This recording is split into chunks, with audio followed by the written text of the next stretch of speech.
ಆತ್ಮೀಯ ಬಂಧುಗಳೇ, ಶ್ರೀಮದ್ ಭಾಗವತಂ ಸ್ಕಂದ 3 ಅಧ್ಯಾಯ 2 ಕೃಷ್ಣ ಸ್ಮರಣೆ. ಇದರಿಂದ ಇವತ್ತು 10ನೇ ಶ್ಲೋಕವನ್ನು ನಾವು ತಿಳ್ಕೊಳ್ಳೋಣ. ಶ್ಲೋಕ 10. ದೇವಸ್ಯ ಮಾಯೆಯ ಸ್ಪೃಷ್ಟ ಯೇ ಚಾನ್ಯದಸದಾಶ್ರಿತಾಃ ಭ್ರಾಮ್ಯತೆ ದೀರ್ಣ ತದ್ವಾಕ್ಯೈರಾತ್ಮನ್ಯುಕ್ತಾತ್ಮನೋ ಹರೌ. ಅನುವಾದ: ಭಗವಂತನ ಮಾಯಾಶಕ್ತಿಯಿಂದ ದಿಗ್ಭ್ರಾಂತರಾದವರ ಮಾತುಗಳು ಸಂಪೂರ್ಣವಾಗಿ ಶರಣಾಗತರಾದ ಆತ್ಮಗಳ ಬುದ್ಧಿಯನ್ನು ಯಾವುದೇ ಸಂದರ್ಭದಲ್ಲೂ ವಿಚಲಿತಗೊಳಿಸಲಾರವು. ಇದು ಶ್ಲೋಕ ಮತ್ತೆ ಅದರ ಅನುವಾದ. ಈಗ ಭಾವಾರ್ಥದ ಮೂಲಕ ನಾವು ಇದರ ಅರ್ಥವನ್ನು ತಿಳ್ಕೊಳ್ಳೋದಕ್ಕೆ ಪ್ರಯತ್ನ ಮಾಡೋಣ. ಓದ ಭಾಗದಲ್ಲಿ ನಾವೇನು ತಿಳ್ಕೊಂಡ್ವಿ? ಉದ್ಧವರು ಹೇಳ್ತಾರೆ, ಯಾದವರೆಲ್ಲರೂ ಕೂಡ ಅನುಭವಿ ಭಕ್ತರಾಗಿದ್ದಂಥವ್ರು, ವಿದ್ವಾಂಸರು.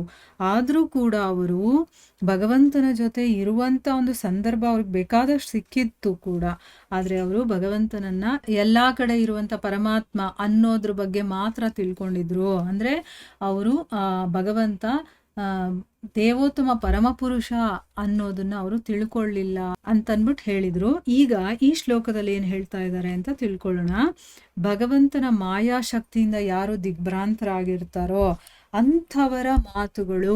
ಈಗ ನೋಡಿ, ನಮಗೂ ಕೂಡ ನಾವೀಗ ಆಧ್ಯಾತ್ಮಿಕದಲ್ಲಿ ಏನೋ ಒಂದು ಸಾಧನೆ ಮಾಡ್ತಾ ಇರ್ತೀವಿ ಅಥವಾ ಏನೋ ಒಂದು ತಿಳ್ಕೊಳ್ತಾ ಇರ್ತೀವಿ, ಬೇರೆಯವ್ರಿಗೂ ಹೇಳಬೇಕು ಅನ್ಸುತ್ತೆ, ಹೇಳ್ತಿರ್ತೀವಿ. ಆದರೆ ಇನ್ನೂ ಕೆಲವರು ಇರ್ತಾರೆ, ಅಂದರೆ ಯಾರು ಮಾಯೆಯಿಂದ ದಿಗ್ಭ್ರಾಂತರಾಗಿರ್ತಾರೋ, ಅಂದರೆ ಅರ್ಥ ಏನು, ಐಹಿಕದಲ್ಲೇ ಮುಳುಗೋಗಿರ್ತಾರಲ್ಲ, ಅವ್ರೇನು ಮಾಡ್ತಾರೆ, ಏನು ಯಾವಾಗಲೂ ದೇವರು ದೇವರು ಅಂದ್ಕೊಂಡಿರ್ತೀಯ, ದೇವಸ್ಥಾನಕ್ಕೆ ಹೋಗ್ತೀಯಾ ಅಥವಾ ಈ ಪ್ರವಚನಗಳನ್ನು ಕೇಳ್ತಾ ಇರ್ತೀಯ, ನಿನ್ಗೇನು ಮಾಡೋಕ್ಕೆ ಕೆಲಸ ಇಲ್ವಾ, ಅಲ್ಲಿಗೋಗೋಣ ಬಾ ಇಲ್ಲಿಗೋಗೋಣ ಬಾ ಅಂತ ದಾರಿ ತಪ್ಪಿಸೋದಕ್ಕೆ ನೋಡ್ತಾರೆ.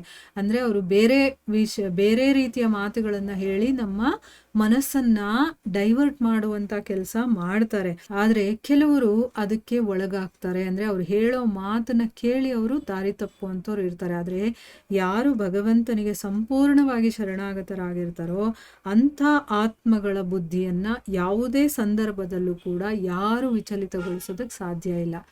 ಭಗವಂತ ಹೇಳಿದಾನಲ್ವಾ, ಯಾರು ನನಗೆ ಶರಣಾಗತಿಯಾಗಿರ್ತಾರೋ ಅವರ ಯೋಗಕ್ಷೇಮ, ಅವರ ವಿಚಾರ, ಅವ್ರಿಗೇನಿದೆಯೋ ಎಲ್ಲ ನಾನು ನೋಡ್ಕೊಳ್ತೀನಿ ಅಂತ ಅವನೇ ಹೇಳ್ಬಿಟ್ಟಿದ್ದಾನೆ.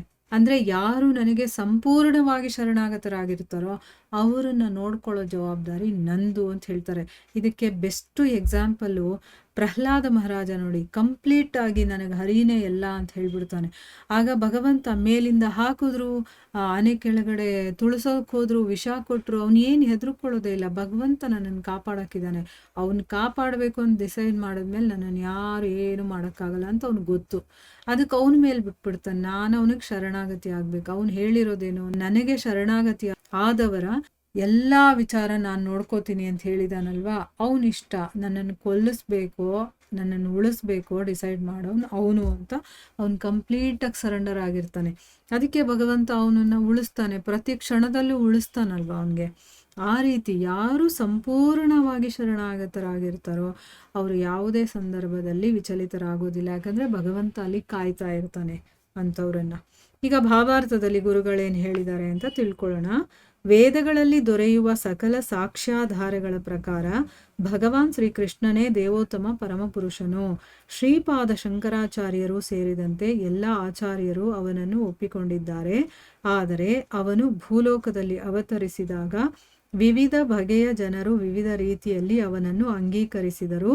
ಆದ್ದರಿಂದ ದೇವರನ್ನು ಕುರಿತು ಅವರ ಲೆಕ್ಕಾಚಾರಗಳು ಕೂಡ ವಿಭಿನ್ನ. ಅಂದರೆ ವೇದಗಳಲ್ಲಿ ನಮಗೆ ಸಾಕ್ಷ್ಯಗಳ ಮೂಲಕ ಸಿಗೋ ಥರ ಏನು ನಮಗೆ ಗೊತ್ತಾಗುತ್ತೆ ಅಂತಂದರೆ ಭಗವಂತ ಶ್ರೀಕೃಷ್ಣನೇ ದೇವೋತ್ತಮ ಪರಮಪುರುಷ ಅಂತ ಅಂದ್ಬಿಟ್ಟು. ಇಲ್ಲಿ ಶ್ರೀಪಾದ ಶಂಕರಾಚಾರ್ಯರೂ ಸೇರಿರೋ ಹಾಗೆ ಎಲ್ಲ ಆಚಾರ್ಯರು ಅದನ್ನು ಒಪ್ಕೊಂಡಿದ್ದಾರೆ ಅಂತ ಹೇಳಿದ್ದಾರೆ. ಇಲ್ಲಿ ಶಂಕರಾಚಾರ್ಯರ ಹೆಸರನ್ನು ಯಾಕೆ ಹೇಳ್ತಾರೆ? ಯಾಕೆ ಅಂತಂದರೆ ಅವರು ನಿರಾಕಾರವನ್ನ ಒಪ್ಕೊಂಡಿದ್ದಂಥವ್ರು. ಆಮೇಲೆ ಅವರು ಕೂಡ ಕೃಷ್ಣನನ್ನ ಒಪ್ಕೊಳ್ತಾರೆ, ಅವನೇ ದೇವೋತ್ತಮ ಪರಮಪುರುಷ ಅಂತ ಅಂದ್ಬಿಟ್ಟು. ಅದಕ್ಕೆ ಇಲ್ಲಿ ಅವರ ಹೆಸರನ್ನ ಮೇನ್ ಆಗಿ ಸೂಚಿಸಿದ್ದಾರೆ. ಸೊ ಭೂಲೋಕದಲ್ಲಿ ಯಾವಾಗ ಭಗವಂತ ಅವತಾರ ಮಾಡ್ತಾನೋ ಆಗೆಲ್ಲ ಬೇರೆ ಬೇರೆ ಜನ ಬೇರೆ ಬೇರೆ ರೀತಿಯಲ್ಲಿ ಅವನನ್ನು ನೋಡ್ತಾರೆ, ಅವನನ್ನು ಸ್ವೀಕಾರ ಮಾಡ್ತಾರಲ್ಲ. ಅದಕ್ಕೋಸ್ಕರನೇ ದೇವರನ್ನ ಕುರಿತು ಬೇರೆ ಬೇರೆ ಅಭಿಪ್ರಾಯಗಳು, ಲೆಕ್ಕಾಚಾರಗಳು ಎಲ್ಲ ಡಿಫ್ರೆಂಟ್ ಆಗಿದೆ ಅಂತಂದ್ಬಿಟ್ಟು ಹೇಳ್ತಾರೆ. ಈಗ ಸಾಮಾನ್ಯವಾಗಿ ಒಂದೇ ವಿಷಯವನ್ನ 10 ಜನ ಕೇಳಿದಾಗ 10 ತರ ಅರ್ಥ ಮಾಡ್ಕೊಳ್ತೀವಿ. ಒಬ್ಬೇ ವ್ಯಕ್ತಿಯನ್ನ 10 ಜನ ನೋಡಿದಾಗ 10 ತರ ಯೋಚನೆ ಮಾಡ್ತೀವಿ. ಅದೇ ರೀತಿ ಭಗವಂತ ಬಂದಾಗ್ಲೂ ಕೂಡ ಅವನ ಯೋಗ್ಯತೆ ಏನೇನಿರುತ್ತೋ ಅದರ ಪ್ರಕಾರ ಅವನನ್ನ ನೋಡ್ತಾರೆ, ಅವನನ್ನ ಅರ್ಥ ಮಾಡ್ಕೊಳ್ತಾರಲ್ವಾ. ಅದನ್ನ ಇಲ್ಲಿ ಹೇಳ್ತಾ ಇದ್ದಾರೆ. ಸಾಮಾನ್ಯವಾಗಿ ಅಪೌರುಷೇಯ ಧರ್ಮಗ್ರಂಥಗಳಲ್ಲಿ ಶ್ರದ್ಧೆಯನ್ನು ಉಳ್ಳವರು ಭಗವಾನ್ ಶ್ರೀಕೃಷ್ಣನನ್ನು ಅವನ ಯಥಾರೂಪದಲ್ಲಿ ಅಂಗೀಕರಿಸಿದ್ದರು.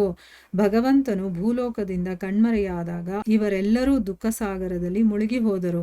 ಮೊದಲ ಸ್ಕಂದದಲ್ಲೇ ನಾವು ಅರ್ಜುನ ಮತ್ತು ಯುಧಿಷ್ಠಿರರ ಪ್ರಲಾಪವನ್ನು ಕುರಿತು ಚರ್ಚಿಸಿದ್ದೇವೆ. ಇವರಿಬ್ಬರಿಗೆ ಶ್ರೀಕೃಷ್ಣನ ಕಣ್ಮರೆಯು ಆಜೀವ ಪರ್ಯಂತ ಸಹಿಸಲಾಗದ ಶೋಕವಾಗಿತ್ತು. ಅಂದ್ರೆ ಸಾಮಾನ್ಯವಾಗಿ ಯಾರಿಗೆ ಧರ್ಮಗ್ರಂಥಗಳಲ್ಲಿ ಶ್ರದ್ಧೆ ಇರುತ್ತೋ ಅವರು ಮಾತ್ರ ಕೃಷ್ಣನನ್ನ, ಅವನು ಸ್ವಯಂ ದೇವೋತ್ತಮ ಪರಮಪುರುಷ, ಅವನು ಹೇಗಿದ್ದಾನೋ ಹಾಗೆ ಅವನನ್ನ ಒಪ್ಕೊಳ್ತಾರೆ. ಯಾಕೆ? ಅವರು ಧರ್ಮಗ್ರಂಥಗಳನ್ನ ತಿಳ್ಕೊಂಡಿರ್ತಾರೆ. ಈಗ ನಾವು ಧರ್ಮಗ್ರಂಥಗಳನ್ನ ಓದ್ತಾ ಇರೋದ್ರಿಂದ ನಮಗೆ ಗೊತ್ತಾಗ್ತಾ ಇದೆ. ನಾವು ಓದ್ಲಿಲ್ಲ ಅಂತಂದಿದ್ರೆ ನಮಗೆ ಯಾರು ದೇವೋತ್ತಮ ಪರಮಪುರುಷ ಅಂತ ಹೇಗೆ ಗೊತ್ತಾಗ್ತಾ ಇತ್ತು? ಗೊತ್ತಾಗ್ತಾನೆ ಇರಲಿಲ್ಲ ಅಲ್ವಾ. ಅವಾಗ ಯಾರ್ಯಾರು ಏನೇನು ಹೇಳ್ತಾರೋ ಅದನ್ನೆಲ್ಲ ನಂಬ್ತಾ ಇದ್ವಿ. ಆದರೆ ನಮಗಿರುವಂಥ ಸಾಕ್ಷಿ ಅಂತಂದ್ರೆ ನಮ್ಮ ಧರ್ಮಗ್ರಂಥಗಳು. ಅದರಲ್ಲಿ ಹೇಳಿರೋ ಪ್ರಕಾರ ಅವರು ಒಪ್ಕೊಳ್ತಾರೆ. ಈಗ ಭಗವಂತ ಈ ಭೂಲೋಕದಿಂದ ಕಣ್ಮರೆಯಾದಾಗ ಯಾರ್ಯಾರು ಭಗವಂತನನ್ನ ಒಪ್ಕೊಂಡಿರ್ತಾರೋ ಅವನೇ ಭಗವಂತ ಅಂತ ಅವರೆಲ್ಲ ದುಃಖ ಸಾಗರದಲ್ಲಿ ಮುಳುಗೋಗ್ತಾರೆ. ಭಗವಂತ ಇದ್ದ ಇಷ್ಟು ದಿವಸ ಈಗ ಹೊರಟೋಗ್ತಾನಲ್ಲ ಅಂತನ್ಬಿಟ್ಟು. ಅದರಲ್ಲಿ ನಾವು ಮೊದಲನೇ ಸ್ಕಂದದಲ್ಲಿ ಅರ್ಜುನ, ಯುಧಿಷ್ಠಿರ ಇವರು ತುಂಬಾ ಅಳ್ತಾರಲ್ವಾ. ಅದರ ಬಗ್ಗೆ ಎಲ್ಲ ನಾವು ತಿಳ್ಕೊಂಡಿದೀವಿ. ಇವರಿಬ್ಬರು ಕೃಷ್ಣ ಕಣ್ಮರೆಯಾದಾಗ ತುಂಬಾ ನೋವನ್ನ ಪಟ್ಟಿರ್ತಾರೆ. ಸಹಿಸೋದಕ್ಕಾಗದೇ ಇರುವಷ್ಟು ಅವ್ರಿಗೆ ನೋವಾಗುತ್ತೆ. ಯಾದವರು ಭಗವಂತನನ್ನು ಭಾಗಶಃ ಬಲ್ಲವರಾಗಿದ್ದರು. ಅವರಿಗೆ ಭಗವಂತನ ಸಾಹಚರ್ಯದ ಅವಕಾಶ ಒದಗಿ ಬಂದದ್ದರಿಂದ ಅವರು ವೈಭವಶಾಲಿಗಳಾದರು. ಭಗವಂತನು ಅವರ ಕುಟುಂಬದ ಯಜಮಾನನಾಗಿ ವರ್ತಿಸಿದನು. ಅವರೂ ಸಹ ಭಗವಂತನಿಗೆ ಆಪ್ತ ಸೇವೆಯನ್ನು ಸಲ್ಲಿಸಿದರು. ಯಾದವರು ಮತ್ತು ಭಗವಂತನ ಇತರ ಭಕ್ತರು ಅವನನ್ನು ಸಾಮಾನ್ಯ ಮಾನವ ಜೀವಿ ಎಂದು ತಪ್ಪಾಗಿ ತಿಳಿದ ಉಳಿದವರಿಗಿಂತ ಭಿನ್ನರು. ಅಂತಹ ವ್ಯಕ್ತಿಗಳು ಸಾಮಾನ್ಯವಾಗಿ ಮಾಯಾಶಕ್ತಿಯಿಂದ ದಿಗ್ಭ್ರಾಂತರಾದವರು. ಅವರು ನರಕ ಜೀವಿಗಳು. ಅಂದ್ರೆ ಇಲ್ಲಿ ಪಾಂಡವರು ಭಗವಂತ ಅಂತ ಒಪ್ಕೊಂಡಿದ್ರು. ಅವನೇ ದೇವೋತ್ತಮ ಪರಮಪುರುಷ ಅಂತ ಅವ್ರಿಗೆ ಗೊತ್ತಿತ್ತು. ಅದಕ್ಕೆ ಅವನ್ ಕಣ್ಮರೆ ಆದಾಗ ಅಳ್ತಾರೆ. ಆದ್ರೆ ಯಾದವರು ಭಗವಂತನ ಜೊತೆನಲ್ಲೇ ಇದ್ದಂಥವ್ರು, ಆದ್ರೂ ಕೂಡ ಅವನನ್ನ ಭಾಗಶಃ ಅಂದ್ರೆ ಅವರು ಕಂಪ್ಲೀಟ್ ಆಗಿ ತಿಳ್ಕೊಂಡಿರ್ಲಿಲ್ಲ. ಅವನ ಪರಮಾತ್ಮ ಲಕ್ಷಣ ಅಷ್ಟೇ ಅವ್ರಿಗೆ ಗೊತ್ತಿದ್ದು. ಸೊ ಅವರಿಗೆ ಭಗವಂತನ ಜೊತೆ ಇರುವಂತ ಒಂದು ಅವಕಾಶ ಸಿಕ್ಕಿದ್ದಕ್ಕೋಸ್ಕರ ಅವರು ವೈಭವಶಾಲಿಗಳಾದ್ರು. ಭಗವಂತನ ಜೊತೆ ಇದ್ಮೇಲೆ ಬಡವರಾಗಿರೋದಕ್ಕೆ ಸಾಧ್ಯನೇ ಇಲ್ಲ. ಅವ್ರಿಗೆ ಅಂತಸ್ತು ಎಲ್ಲ ಸಿಗುತ್ತೆ ಅವ್ರಿಗೆ. ಭಗವಂತ ಅವರ ಕುಟುಂಬದಲ್ಲಿ ಅವನು ಯಜಮಾನನಾಗಿ ಅಲ್ಲಿ ನಾಟಕವನ್ನ ಮಾಡ್ತಾನೆ. ಅಂದ್ರೆ ಆ ಒಂದು ಪಾರ್ಟನ್ನ ಮಾಡ್ತಾನೆ. ಅವರು ಕೂಡ ಭಗವಂತನಿಗೆ ಸೇವೆಯನ್ನ ಸಲ್ಲಿಸ್ತಾರೆ. ಆದ್ರೆ ಯಾದವರು ಮತ್ತೆ ಭಗವಂತನ ಇನ್ನು ಬೇರೆ ಭಕ್ತರು ಇರ್ತಾರಲ್ಲ, ಅವರು ಈಗ ಸಾಮಾನ್ಯ ಮನುಷ್ಯರು ಏನ್ ಯೋಚನೆ ಮಾಡ್ತಾ ಇದ್ರು ಭಗವಂತನನ್ನ ನೋಡಿ, ಅವನು ಕೂಡ ನಮ್ಮ ಹಾಗೆ ಅಂತ ತಿಳ್ಕೊಂಡಿರ್ತಾರಲ್ಲ, ಅಂತ ವ್ಯಕ್ತಿಗಳಿಗಿಂತ ಇವರು ಸ್ವಲ್ಪ ಭಿನ್ನರು. ಅಂದ್ರೆ ಇವರು ಇನ್ನು ಸ್ವಲ್ಪ ಶ್ರೇಷ್ಠರು ಅಂತ ನಾವು ತಿಳ್ಕೊಬೋದು. ಆದ್ರೆ ಯಾರು ಭಗವಂತನ ಮಾಯಾಶಕ್ತಿಗೆ ಒಳಗಾಗಿ ಅವನನ್ನ ನಮ್ಮ ತರಾನೇ ಒಬ್ಬ ಸಾಮಾನ್ಯ ಮನುಷ್ಯ ಅಂತ ತಿಳ್ಕೊಳ್ತಾರೋ ಅಂಥವ್ರು ನರಕ ಜೀವಿಗಳು ಅಂತ ಹೇಳ್ತಾ ಇದ್ದಾರೆ. ಆಮೇಲೆ ಭಗವಂತನಲ್ಲಿ ತುಂಬಾ ಹೊಟ್ಟೆ ಕಿಚ್ಚಿರುವಂಥವ್ರು ಅಂತ ಹೇಳ್ತಾ ಇದ್ದಾರೆ. ಮಾಯಾಶಕ್ತಿಯು ಅವರ ಮೇಲೆ ತುಂಬಾ ಪ್ರಬಲವಾಗಿ ಕೆಲಸ ಮಾಡುತ್ತದೆ. ನೋಡಿ, ಯಾರು ವೀಕ್ ಆಗಿರ್ತಾರೋ ಅಂಥವ್ರನ್ನೇ ಹಿಡ್ಕೊಳ್ಳೋದು. ಈಗ ಇವರು ಭಗವಂತನನ್ನ ಒಬ್ಬ ಸಾಮಾನ್ಯ ಮನುಷ್ಯ, ಅವನು ನಮ್ಮ ತರಾನೇ ಅಂತೆಲ್ಲ ತಿಳ್ಕೊಳ್ತಾರಲ್ಲ, ಅಂಥವರ ಮೇಲೆ ಈ ಮಾಯಾಶಕ್ತಿ ಆವಿ ಆಗ್ಬಿಡತ್ತೆ. ಅವ್ರಿಗೆ ಇನ್ನೂ ಸ್ವಲ್ಪ ಅದರಲ್ಲೇ ಮುಳುಗೋ ಥರ ಮಾಡ್ತಾಳವಳು. ಅದನ್ನ ಇಷ್ಟಪಡ್ತಾರಲ್ವ ಅವರು, ಅದಕ್ಕೋಸ್ಕರ. ಏಕೆಂದರೆ ಲೌಕಿಕ ಶಿಕ್ಷಣವಿದ್ದರೂ ಸಹ ಅಂತಹ ವ್ಯಕ್ತಿಗಳು ಶ್ರದ್ಧಾಹೀನರು ಮತ್ತು ನಾಸ್ತಿಕ ಮನೋಭಾವದ ಸೋಂಕು ತಗಲಿದವರು. ನೋಡಿ, ಅವರಿಗೆ ಲೌಕಿಕದಲ್ಲಿ ಎಷ್ಟೇ ಅವರು ಮುಂದುವರೆದಿದ್ರು, ಅಂದ್ರೆ ಎಷ್ಟೇ ಅವರು ಓದಿ ವಿದ್ಯಾಭ್ಯಾಸ ಎಲ್ಲ ತಿಳ್ಕೊಂಡಿದ್ರು ಕೂಡ, ಈಗ ನಾವು ಎಜುಕೇಟೆಡ್ ಅಂತ ನಾವು ಹೇಳ್ತೀವಲ್ವಾ, ಅದು ಅವರು ಬರೀ ಲೌಕಿಕ ವಿಷಯಗಳಲ್ಲಿ ಅವರು ಆ ಒಂದು ಪಾಂಡಿತ್ಯವನ್ನ ಪಡ್ಕೊಂಡಿರ್ತಾರೆ. ಆದ್ರೆ ಭಗವಂತನ ವಿಷಯದಲ್ಲಿ ಅವರು ಶ್ರದ್ಧಾಹೀನರಾಗಿರ್ತಾರೆ. ಅವರು ನಾಸ್ತಿಕ ಮನೋಭಾವ ಇರುವಂತ ಒಂದು ಸೋಂಕು ತಗಲಿರೋರು. ಅದು ಒಂದು ರೋಗ ಅಂತ ಹೇಳ್ತಾ ಇದ್ದಾರೆ ಇಲ್ಲಿ. ಆಯ್ತಾ. ಆ ನಾಸ್ತಿಕತೆ ಅನ್ನೋದೇನೆ ಒಂದು ಸೋಂಕು ಅಂತ ಹೇಳ್ತಾ ಇದ್ದಾರೆ. ಕೃಷ್ಣ ಒಬ್ಬ ಸಾಮಾನ್ಯ ಮನುಷ್ಯ, ಧರೆಯ ಮೇಲಿನ ಅಸುರ ರಾಜರಾದ ಧೃತರಾಷ್ಟ್ರನ ಮಕ್ಕಳ ಮತ್ತು ಜರಾಸಂಧನ ಹತ್ಯೆಗೆ ಸಂಚು ಹೂಡಿದಂತಹ ಪಾಪ ಕಾರ್ಯಗಳಿಂದಾಗಿ ಬೇಡನೊಬ್ಬನಿಂದ ಕೊಲೆಯಾದವನು ಎಂದು ಸಾಬೀತುಗೊಳಿಸಲು ಅವರು ಕಾತರರು. ಅಂತಹ ವ್ಯಕ್ತಿಗಳಿಗೆ ಭಗವಂತನು ಕರ್ಮದ ಪ್ರತಿಕ್ರಿಯೆಗಳಿಂದ ಆಬಾಧಿತನು ಎಂದು ಭಗವದ್ಗೀತೆಯ ನುಡಿಯಲ್ಲಿ ನಂಬಿಕೆ ಇಲ್ಲ. ನಮಾಂ ಕರ್ಮಾಣಿ ಲಿಂಪಂತಿ ಅಂದ್ರೆ ಇಲ್ಲಿ ಆ ಕೃಷ್ಣನನ್ನ ಅವರು ಯಾರು ನಾಸ್ತಿಕರಾಗಿರ್ತಾರ, ಅವರು ಕೃಷ್ಣ ಒಬ್ಬ ಸಾಮಾನ್ಯ ಮನುಷ್ಯ, ಮತ್ತೆ ಈ ಭೂಮಿ ಮೇಲಿನ ಅಸುರ ರಾಜರಾದಂತಹ ಅಸುರ ರಾಜರು ಯಾರು, ಧೃತರಾಷ್ಟ್ರನ ಮಕ್ಕಳು, ದುರ್ಯೋಧನ, ಇಂಥವ್ರು ಅವರೆಲ್ಲ ಬರೀ ಕೆಟ್ಟದ್ದೇ ಮಾಡಿರುವಂಥದ್ದು.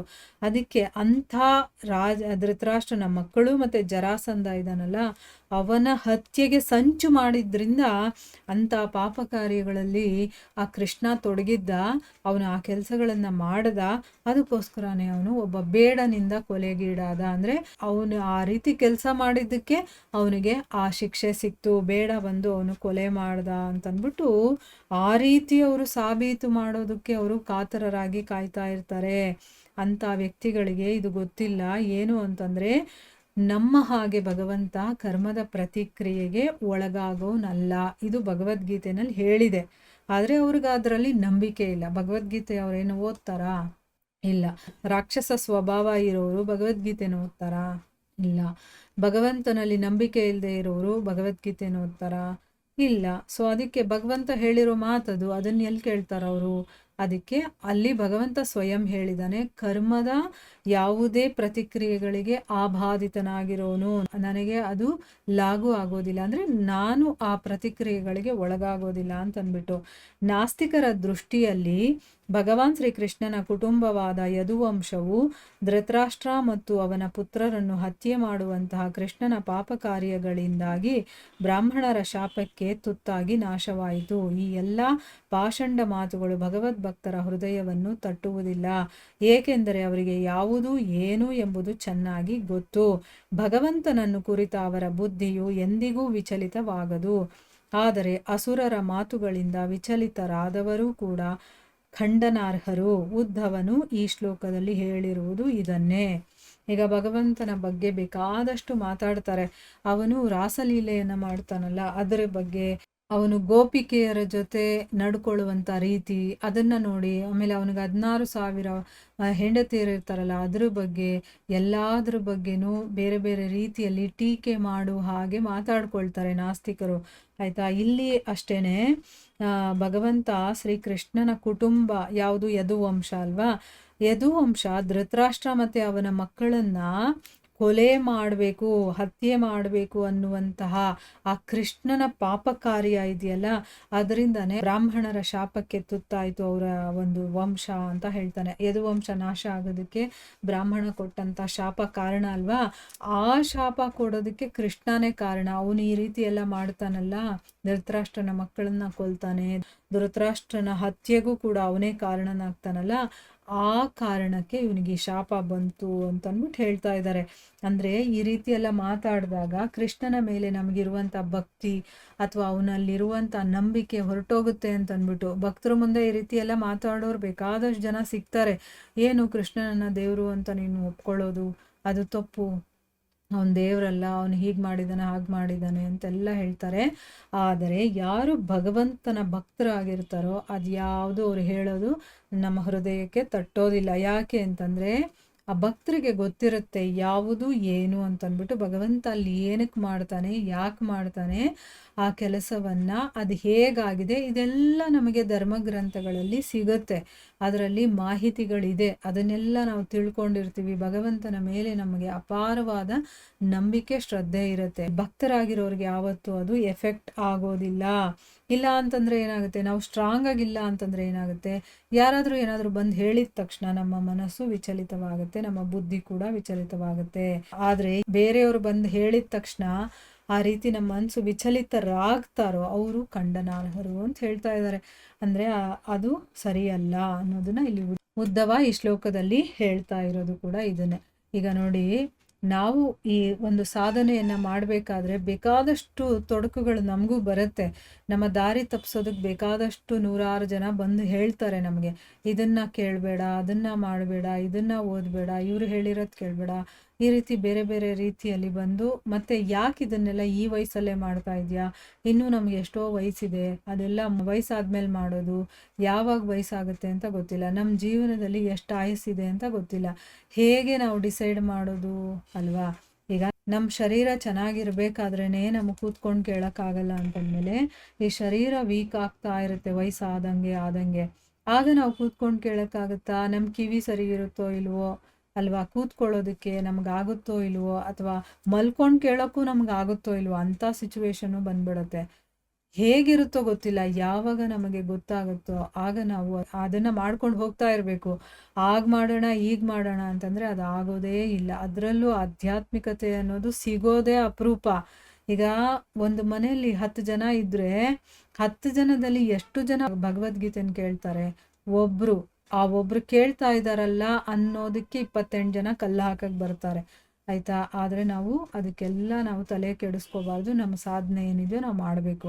ಅಟ್ಲೀಸ್ಟ್ ನಾವು ಕೇಳೋದನ್ನು ಕೇಳಿ ಇನ್ನೊಬ್ಬರಾದರೂ ಏನೋ ಇವರು ಪ್ರತಿದಿನ ಕೇಳ್ತಾರಲ್ಲಪ್ಪ, ನಾನು ಇವ್ರ ಜೊತೆ ಕೇಳಬೇಕು ಅಂತ ಅಟ್ಲೀಸ್ಟು ನಮ್ಮ ಜೊತೆ ಕೂತ್ಕೊಂಡಿಲ್ಲ ಅಂದರೂ ಮನೆಯಲ್ಲಿ ನಾವು ಕೇಳ್ತಾ ಇರೋದನ್ನ ಅವರು ಕೂಡ ಕೇಳಿಸ್ಕೊಳ್ಳೋ ಪ್ರಯತ್ನ ಮಾಡ್ತಾರೆ. ಅವರಲ್ಲಿ ಏನಾದರೂ ಪ್ರಾರಬ್ಧದಲ್ಲಿ ಇದ್ದರೆ, ಹಿಂದಿನ ಜನ್ಮದ ಸುಕೃತ ಇದ್ದರೆ ಅವರಿಗೂ ಕೂಡ ಕೇಳುವಂಥ ಒಂದು ಚಾನ್ಸ್ ಸಿಗುತ್ತೆ.